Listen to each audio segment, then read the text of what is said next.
हज़रत जाबिर बिन सुलैम रज़ियल्लाहु तआला अन्हु फरमाते हैं, पहली मरतबा मुझे ज़ियारत हो रही थी नबी करीम सल्लल्लाहु अलैहि वसल्लम की। मैंने कहा या रसूल अल्लाह, फिर मुझे ज़िंदगी गुजारने के लिए कोई नसीहत फरमा दीजिए। हुज़ूर ने फरमाते हैं कि मुझे 6 चीज़ों के बारे में हुक्म दिया। फरमाया कि ये काम है जो तेरे ज़िम्मे हैं। सबसे पहला काम, ज़िंदगी में कभी किसी को गाली ना देना। पहली मरतबा हुजूर से मिला है जी, इससे पहले कोई मुलाकात नहीं है। अपने बारे में कहता है, जब से हुजूर ने मुझे कहा किसी को गाली ना देना, मुझे अल्लाह की कसम हुजूर के इस फरमान के बाद मैंने न कभी किसी आज़ाद को गाली दी, न किसी गुलाम को गाली दी, न किसी ऊँट को गाली दी, न मैंने कभी ज़िंदगी में बकरी को गाली दी। हुजूर के फरमान पर मिन्नो अन अमल किया, नहीं गाली दी फिर उसके बाद कभी किसी को जी। तो एक बात ये। दूसरी बात आपने फरमाया कि नेकी के किसी काम को घटिया ना समझना जी। कोई नेकी का काम है, छोटे से छोटा काम है, मसलन आप जा रहे हैं, रास्ते के अंदर कोई पत्थर पड़ा है, उसको हटा दिया, बज़ाहिर छोटा सा काम है, छोटा ना समझना। ये नेकी का काम छोटा नहीं हो सकता है कि यही पत्थर हटाना ही तेरे लिए जन्नत में जाने का ज़रिया बन जाए। क्या पता अल्लाह किस नेकी के ऊपर जन्नत का फैसला कर देता है, बख्शिश का फैसला कर दे। किसी नेकी के काम को बुरा हकीर ना समझना।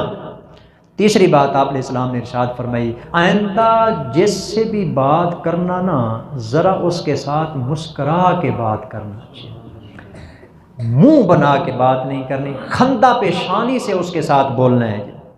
तीसरी बात आपने फरमाई। और चौथी बात आपने फरमाई, ये जो तहबंद बांधता है ना, देहात के लोग तहबंद चादरें वगैरह बांधी हुई होती हैं, और बड़े चौधरी किस्म के लोग इतनी बड़ी बांधते हैं कि वो झाड़ू का भी काम देती है, घसीट रहे होते हैं उसको ज़मीन के ऊपर। आपने फरमाया कि अपने तहबंद को अपनी आधी पिंडली के ऊपर रखना है। ये पिंडली है ना, आधी पिंडली के ऊपर रखना है जी। आधी तक तुझे रखते हुए ज़रा शर्म आती हो, न कर सके, कम अज़ कम टखनों से ऊपर रखनी है, टखनों से ऊपर ये चादर रखनी है। और पांचवी चीज़ आप अलैहिस्सलाम ने फरमाई, चादर को और तहबंद को टखनों से नीचे ना ले जाना, क्योंकि ये तकब्बुर और गुरूर है, और अल्लाह किसी इंसान के गुरूर को पसंद नहीं करता जी। तो ये काम भी ना करना। आखिरी बात हुजूर ने फरमाई, अगर कोई आदमी तुझे गाली दे दे, कोई आदमी है तुझे बुरा भला कह देता है, कोई तेरी कोताही उसको पता चल गई है, बंदा है, इंसान है, गलती कोताही हो जाती है, तो किसी कोताही का ना जो तेरे अंदर थी उसको पता चल गया, उसने तेरी कोताही जाके मुआशरे में फैला दी, ये ऐसा है जी, इसने ये किया है जी।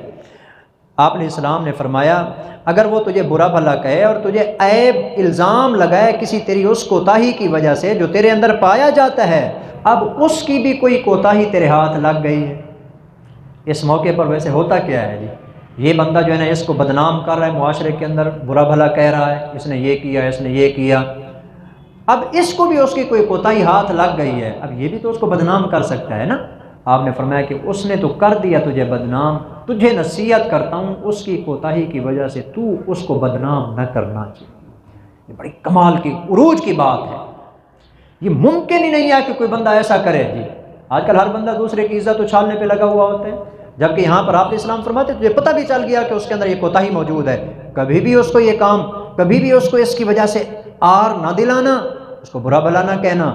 बाकी उसने जो किया, आपने फरमाया कि उसका गुनाह उस पे है, जब तू ये काम नहीं करे तुझे अल्लाह तेरा अजर अता फरमाएगा।